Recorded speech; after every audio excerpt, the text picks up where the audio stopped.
सभी को जय मसीह की।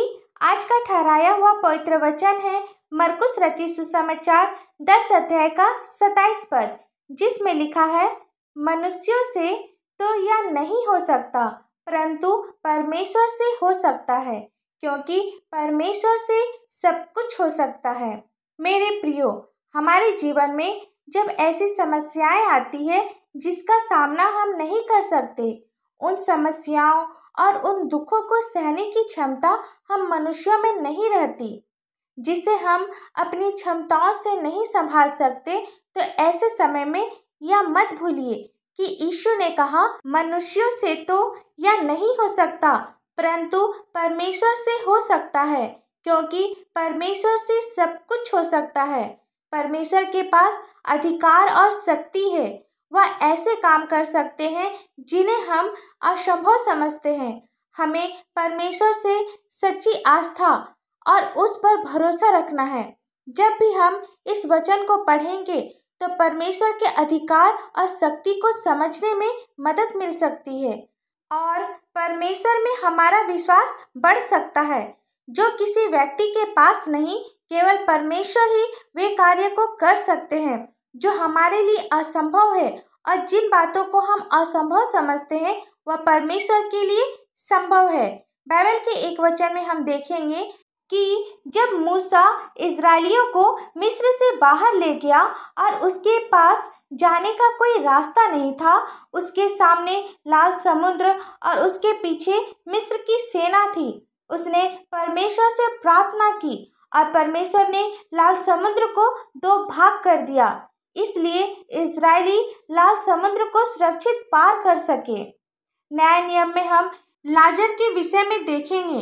लाजर 4 दिनों से मरा हुआ था। यीशु ने उसे जिंदा किया, वह कब्र से बाहर आया। यीशु ने हवा और समुद्र को भी शांत किया। बाइबल में और भी बहुत से चमत्कार हैं जो परमेश्वर के अधिकार और शक्ति की गवाही देते हैं। हम ऐसे परमेश्वर पर विश्वास करते हैं जो सर्वशक्तिमान है और उसके पास महान अधिकार और शक्ति है। जब हम कठिनाइयों का सामना करते हैं तो हमें ईमानदारी से परमेश्वर पर भरोसा रखना है, तब हम हर कठिनाइयों से बाहर निकल सकेंगे। हमें परमेश्वर के वचन को पढ़ना है, तब हम परमेश्वर के अधिकार और शक्ति के बारे में और अधिक जान पाएंगे।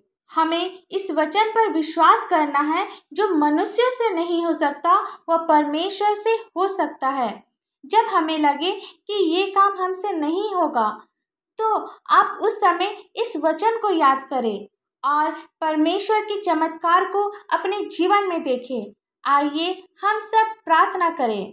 धन्यवाद धन्यवाद धन्यवाद हो पिता परमेश्वर। Hallelujah hallelujah hallelujah. स्तुति स्तुति स्तुति हो स्वर्ग धाम में हो शन्ना। पिता, हम आपको लाखों लाख धन्यवाद देते हैं आज के सुंदर से दिन के लिए पिता, और विशेषकर आज के सुंदर से वचन के लिए आपको धन्यवाद देते हैं। हाँ पिता परमेश्वर, हम सभी लोग किसी मनुष्य पर विश्वास ना करें पिता परमेश्वर, सिर्फ हमारा विश्वास आप पर हो पिता परमेश्वर, क्योंकि आप ही वो काम कर सकते हैं जो हमारे लिए असंभव है पिता परमेश्वर। पिता, हम प्रार्थना करते हैं हर एक बीमार लोगों के लिए पिता, जो अपने बिस्तर में पड़े रहते पिता, चल फिर नहीं सकते पिता, आप ऐसे लोगों को छू और चंगा कर पिता। यीशु मसीह के पवित्र और मीठे नाम से एक एक बीमारियां दूर होने पाए पिता। प्रार्थना करते हैं जितने भी लोग आज कर्जे में हैं, यीशु के नाम से हर एक कर्ज दूर होने पाए। आपके नाम की महिमा हो पिता परमेश्वर, आप इसके योग्य हैं। जितने भी लोग इस प्रार्थना में, इस वचन में आपसे जुड़े हैं पिता, ये लोग आपसे प्यार करते हैं, आपके वचनों की खोज करते हैं। आप सबों पर अपनी आशीष दे। इन सबों के जीवन में जो भी समस्या है, जो इसके लिए असंभव है पिता परमेश्वर, आप इनके लिए उस काम को संभव कर पिता। आज जितने भी लोगों के जीवन में कोई बंधन है, कोई श्राप है पिता, आपकी अनुग्रह से, आपकी दया से हर एक बंधन, हर एक श्राप टूटने पाए पिता। अपने बच्चों को समृद्ध बना पिता। प्रार्थना करते उन बहनों के लिए पिता जिनके पास कोई संतान नहीं है पिता, आप उसे सुंदर से संतान की आशीष दे। जिनकी शादी अभी तक से नहीं हुई है पिता, आप उसे आपका भय मानने वाला एक जीवन साथी दे।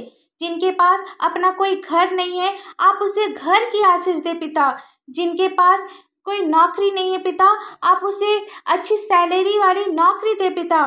छोटे बच्चों के लिए प्रार्थना करते हैं पिता, जिस प्रकार वे शारीरिक और मानसिक उन्नति कर रहे हैं, आत्मिक उन्नति भी करते जाएं पिता। और आपसे हम लोग क्या मांगने से पहले आप हमारी हर एक आवश्यकताओं को जानते हैं। इस प्रार्थना को दया से सुन और अनुग्रह से स्वर्ग राज में ग्रहण कर। आमीन। परमेश्वर का यह वचन आप सभी के पास पहुंचे और आशीष का कारण बने, इसके लिए आप हमारे इस चैनल को लाइक, शेयर और सब्सक्राइब करें। धन्यवाद।